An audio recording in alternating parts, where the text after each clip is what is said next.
আসসালামু আলাইকুম, বিসমিল্লাহির রহমানির রহিম। সবাইকে স্বাগতম আমার চ্যানেলে। প্রতিদিনের মতন সেহরি খেতে উঠে পড়েছে সাইদুল, আমিও খেয়ে নিতেছি। আজকে আমি পাট শাক দিয়ে কাসন্ত দিয়ে সেহরি খেলাম। তারপরে সারামণিও উঠেছে, সারামণিও খেতে বসে পড়লো মুরগি গোস্ত দিয়ে। সাইদুলের বাবু তারপরে খেয়ে নিয়েছিল।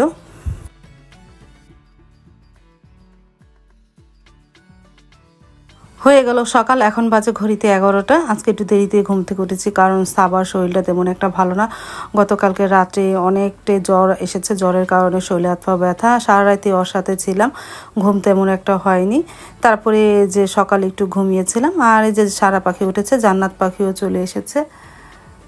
জান্নাত পাখি দেখো সারামণি গলাটা ধরেছে।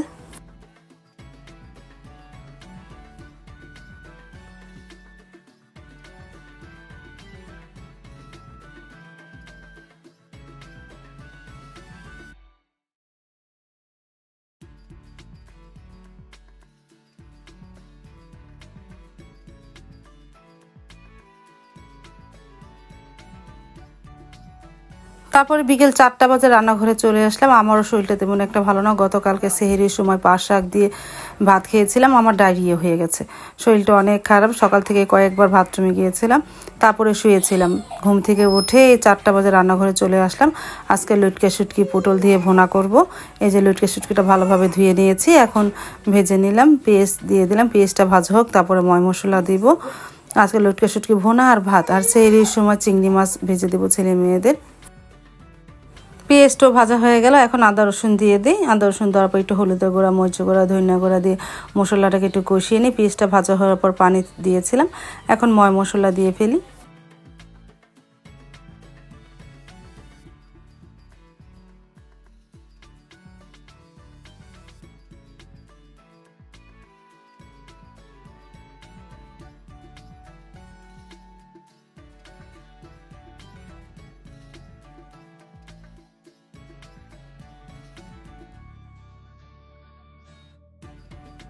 মশলাটা ভালোভাবে কষানো হয়ে গেছে, এখন দিয়ে দিব পটল আর আলু। মশলার সাথে কিছুক্ষণ কষিয়ে পরে পানি দিব।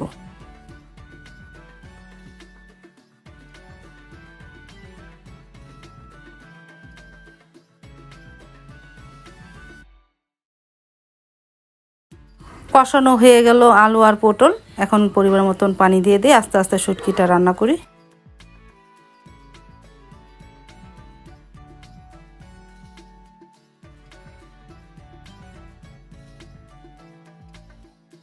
আর পাশে চুলায় ছোলা বুটটাও ভুনা করে ফেলেছি।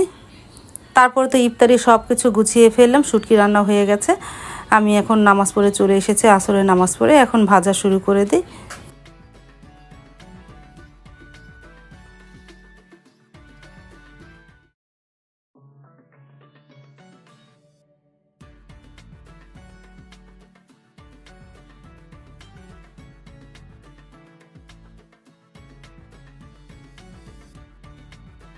ভাতও বসিয়ে দিয়েছি। সন্ধ্যার পর খুব ক্লান্ত লাগে আর রান্নাঘরে আসতে মনে চায় না।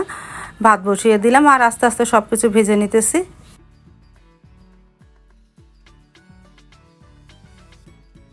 সবার শেষে চিকেন ডোনার ভেজে নিলাম। ভাজতে ভাজতে চুলার গ্যাসটাই চলে গেল, আর আমাকে একটু সাহায্য করতেছে সাইদুল।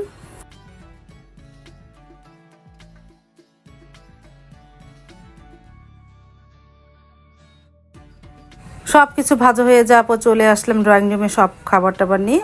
সাবার শরীরটা বিকাল থেকে একটু ভালো, তারপরে বললাম আমাদের সাথে একটু বসে ইফতারি করো। একটু বসেছে সাবা।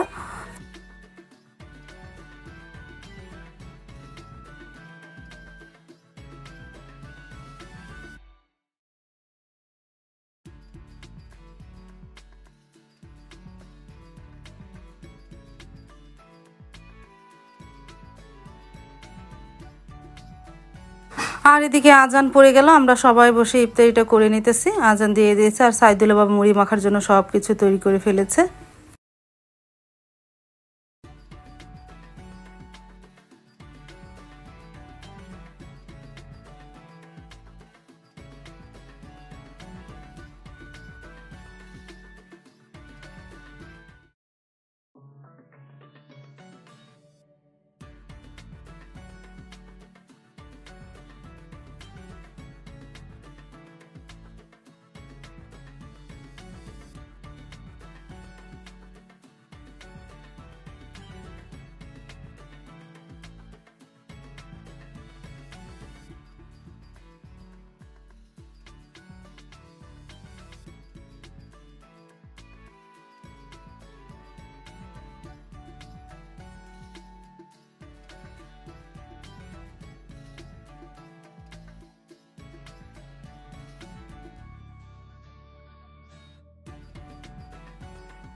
তারপরে এই যে মুড়ি মাখা, আমরা মুড়ি মাখা খেয়ে নিলাম। আমি আর সাইদুলে বাবাই খাই, ছেলেমেয়েরা তো কেউ মুড়ি মাখা খায় না। আজকে অবশ্য ইবাদের ঘরে একটু মুড়ি মাখা দিয়ে আসলাম।